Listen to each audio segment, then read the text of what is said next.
I never thought my life would change so drastically.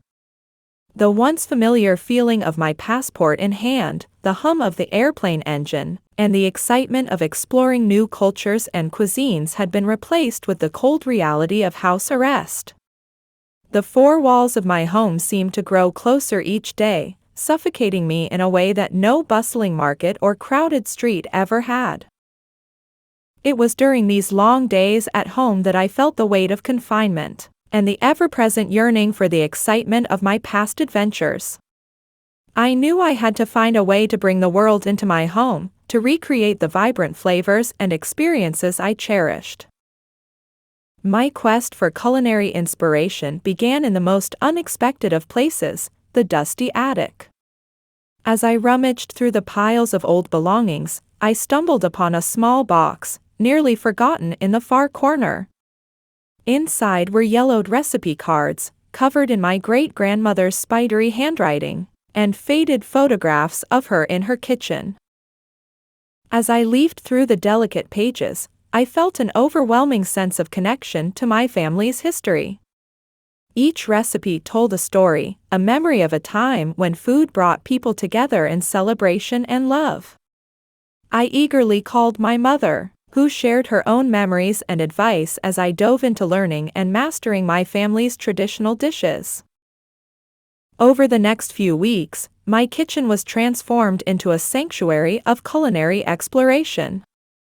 From my great-grandmother's honey cake to my grandmother's homemade apple pie, each dish brought me closer to my roots and sparked laughter-filled conversations with my mother and grandmother.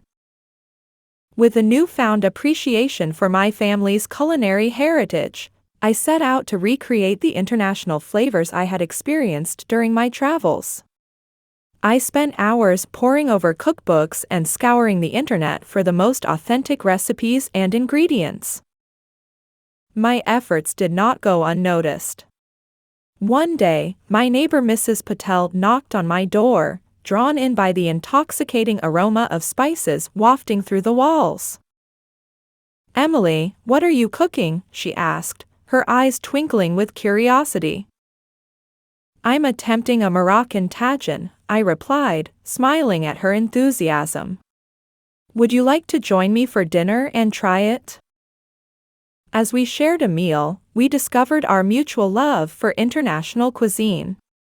Mrs. Patel regaled me with stories of her childhood in India, and I shared my experiences traveling the world. Our conversation sparked an idea: why not share my culinary adventures with others who shared my passion? I started a blog called A Taste of the World at Home, where I documented my experiences recreating dishes from around the globe. With each post, I found myself connecting with fellow food enthusiasts who were captivated by my journey. The blog became a space for us to exchange recipes, share our culinary triumphs and failures, and support one another in our quest to experience the world through food. As my online community grew, so did my hunger for connection. I began hosting virtual cooking classes and international potlucks, bringing together people from diverse backgrounds to share their love of food.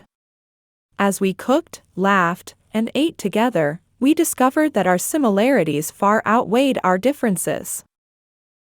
The day I was released from house arrest, I knew that I could never return to the life I had known before. My passion for food and the connections I had forged with others had given me a new sense of purpose. I decided to open a community kitchen in my hometown, providing a space for people to gather and learn from one another.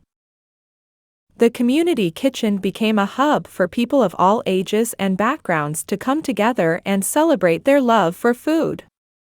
We held cooking classes, workshops, and hosted events that showcased the diverse culinary traditions of our community members.